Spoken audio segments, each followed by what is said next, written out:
The contempt of court. And then the contempt of Congress. Yep. Deliberate interference with the duties and powers of Congress. Contempt of Congress is a criminal offense. Yeah. I often mention that in the Constitution that Congress has a certain amount of power. Yes. And it could be that when I gave you a copy of that, yes. Each of the amendments was ratified by the states, yes, with Congress having the power to enforce the amendments.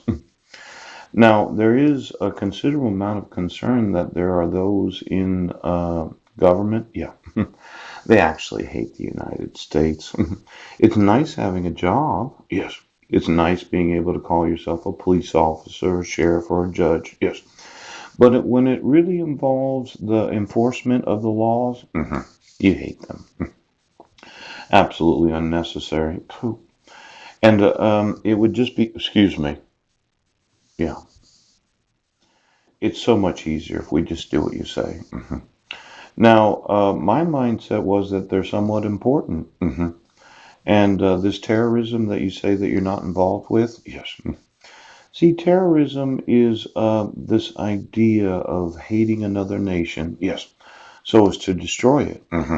The Global Counterterrorism Strategy of 2006, yes. Tackling the conditions conducive to the spread of terrorism, preventing and combating terrorism, building countries' capacity to prevent and combat terrorism. And then there's the strengthening of the role in the United Nations in that regard, yes. Now, let's say that you're a judge, right, and you use forgery and fraud to issue a court order. And you hate the requirements of law. You're not just going to issue a temporary protection order for 14 days. You'll issue it for 48 days. And you'll just do what you want to do because you hate the United States. It's stupid, all these laws. But my thought is every time that you violated any of the laws, yes, there should have been some enforcement of the power of Congress. Now, this morning we talked about the power of the judicial branch, but they keep putting in this the power of the Congress. Yes. And I think I have a copy of that Constitution here. Yes. Oh, it's in here. If I look at every time that Congress has passed a federal law, yes, that they used the Constitution as the rationalization for its need, yes. I would say the VAWA, it does require that you protect the due process rights of the respondent, yes.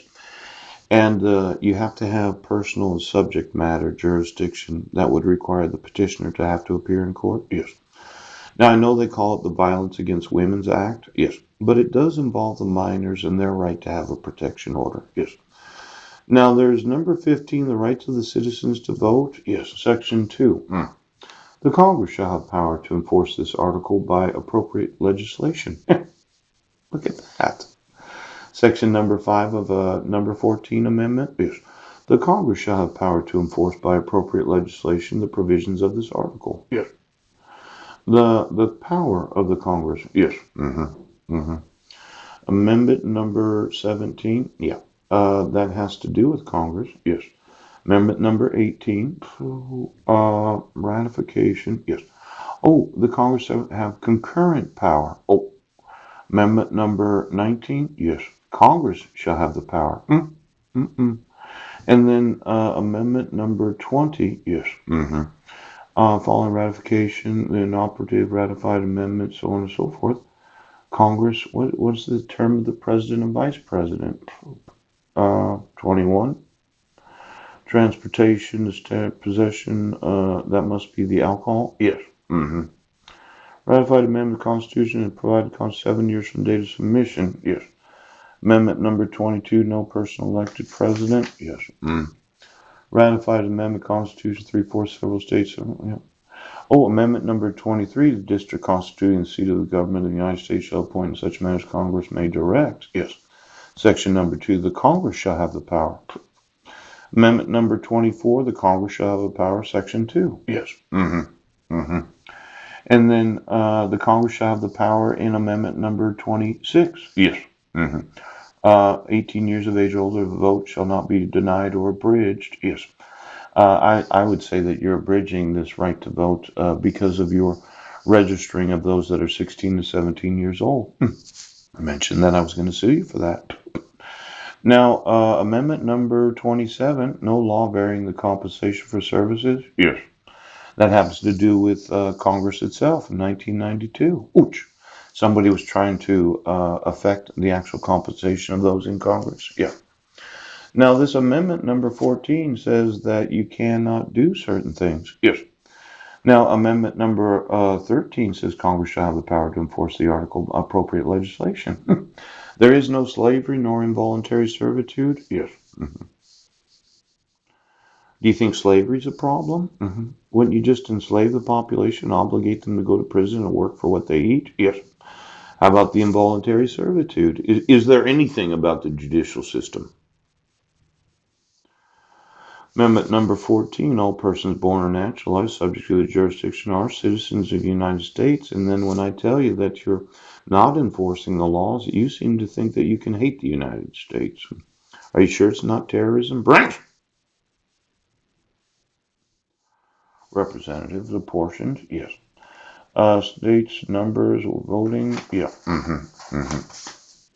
Amendment section number 3, no person shall be a senator, representative, Congress, or elector, or president, vice president, or hold any office, civil or military, who having previously taken an oath, yes, engaged in insurrection or rebellion against the same. Well, let's see, section number 3 of amendment number 14, yes. Are you sure that hating the United States? See, each of these is an example of contempt of the administration of justice. This is a contempt. Yes, it is. This is a contempt. Yes, it is. This is a contempt. Yes, it is. That is a contempt. This is a huge contempt of the. Oh, your superior to the power of the vesting of the United States of America. You put yourself above the court of Washington. Now, whomever it was that got paid for writing superior, yes. The sex of the apple P, O, of the I right of the O, of the United Nations right. This is a contempt of the power of the United States of America. In fact, I would say that this is probably one of the greatest. You don't understand that actual power of the judicial branch of the United States. That is probably one of the greatest examples of the contempt of the